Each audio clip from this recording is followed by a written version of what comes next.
Includes that. includes those limitations. So the book takes that overarching agenda, you could say, Okay. and basically the general premise is that institutions can be one of two things. They can be extractive, which is an institution that seeks to exclude the populace from political decision making and income distribution. So in other words, they're on their own and they don't rely on the people. Like they don't put the people into consideration. Yes, think authoritarian regimes. Lovely. Or inclusive ones, the ones that do the exact opposite and seek to include the populace. So think more democratics Lovely. institutions. So yeah, I mean, extractive institutions are things like slave states, serfdom, dictatorships, totalitarian regimes. I feel that's relatively outdated for most countries. I mean, dictatorships still exist. Not in our good old U.S. of A. Oh, okay. Well, the U.S. of A doesn't have an extractive political institution. Whereas they have other extractive institutions. Yes, but we could get to the USA later. We could get to the others later. North Korea, for instance, has an extractive political institution. Singapore is an authoritarian regime. Really? Yeah, they are. I thought it was a cool place. No, they have an authoritarian government. Uh, Most Eastern countries do. Not all. Japan, Japan doesn't. Korea, South of the Korea. South Korea, North yeah. Korea, extremely, obviously. Singapore's. When you say authoritarian, it's still like a president, right? It's just the president has like all the power. Yeah. Okay, so it's also one city, so it's like not. I don't want to say not bad, but like it's still just one city. It's a lot easier to manage a city than a country. If I were to be a leader. I know. It's just that Singapore is still technically a country and there's a lot of people. Yeah. So It's a beautiful country, a city, country, whatever. I've never been. I want to go. Everyone says it's like, everyone's like Tokyo and Seoul and Shanghai, but it's like also Singapore is always like one of the top like Eastern Asian countries that's like visit this place. Had a teammate that was from Singapore as well. Okay. Apparently this like there's no litter, which like when I visit New York nowadays in like the last year, it I just can't imagine a city without litter. You know what I'm saying? It would be like a eighth wonder of the world if I saw that. Anywho, Tangents aside, yes. Okay, authoritarian, interactive, or extractive and inclusive, social inclusion. Got it. Yeah, no, not social. Well, Extractive is like authoritarian, and inclusive is democratic. Democratic. Got it. Yes, you could say liberal democracy or democracy, whatever. So far, so good. Democracy. So, basically, there are a lot of different ways that societies have progressed.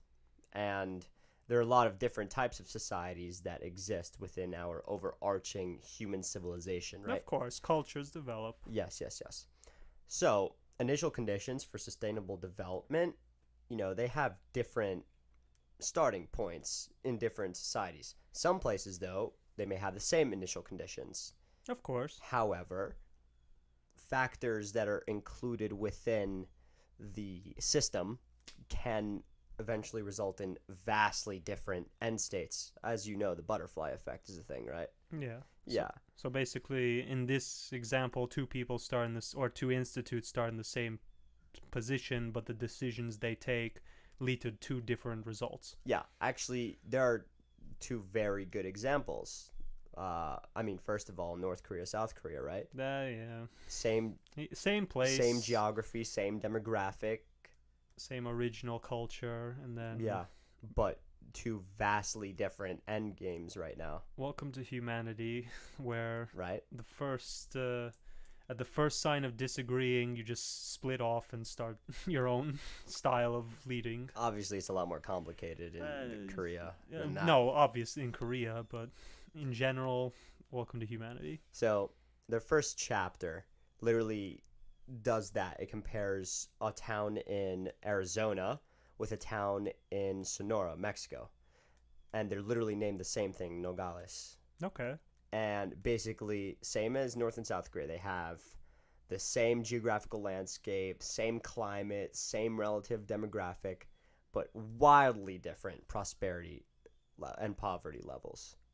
Which, I mean, It's, I mean, it makes no sense, but a lot of sense at the same time. certain decisions lead to better outcomes. Yeah. You got to roll those dice sometimes. Right? I mean, there's a big difference, especially in the way that the U.S. and Mexico have managed to demonstrate stable rates of sustainable economic growth and technological progress. Yeah.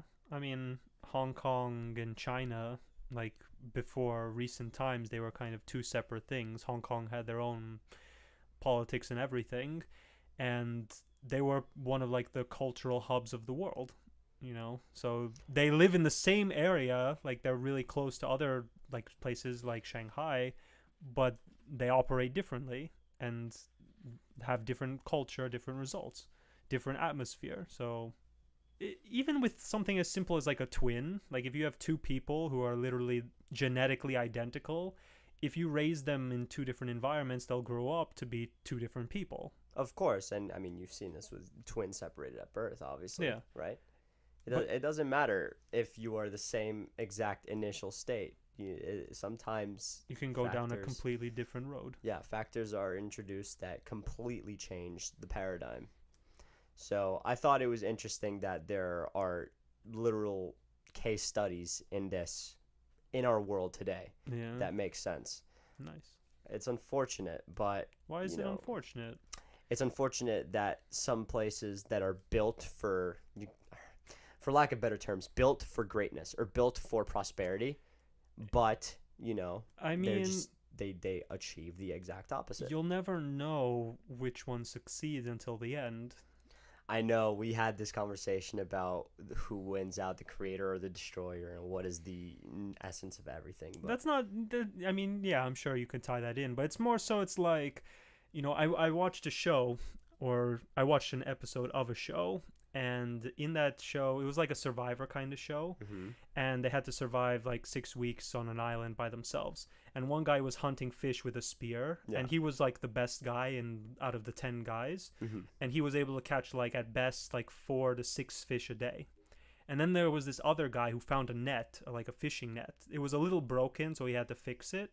But he spent his time only with the fishing net. He never went gathering berries or gathering resources or going fishing like the main man. He was using the fishing net, and several of the people were scolding him and saying, "I don't trust you. You're an idiot. You're wasting your time and energy on that stupid fishing net, and you're not helping. We're doing all this hard work and you're sitting on your butt with a fishing net." And what was very interesting is he didn't succeed right away. Like the first few days when he put the fishing net out at sea, nothing came out, and everyone got angrier. There's like, you're really like useless, you're not helping. But then came like one day where he caught something.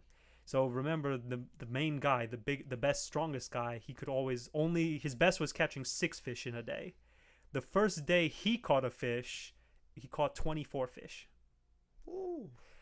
And in the analysis video, it highlighted that like sometimes creative people or creative choices pay off. Not always. Creativity should not be a substitute for like hard work. Like, you need both in a society, because you could just fish brute force style, but as humans, we've proven brain beats brawn, and we always try to find more efficient ways of doing things.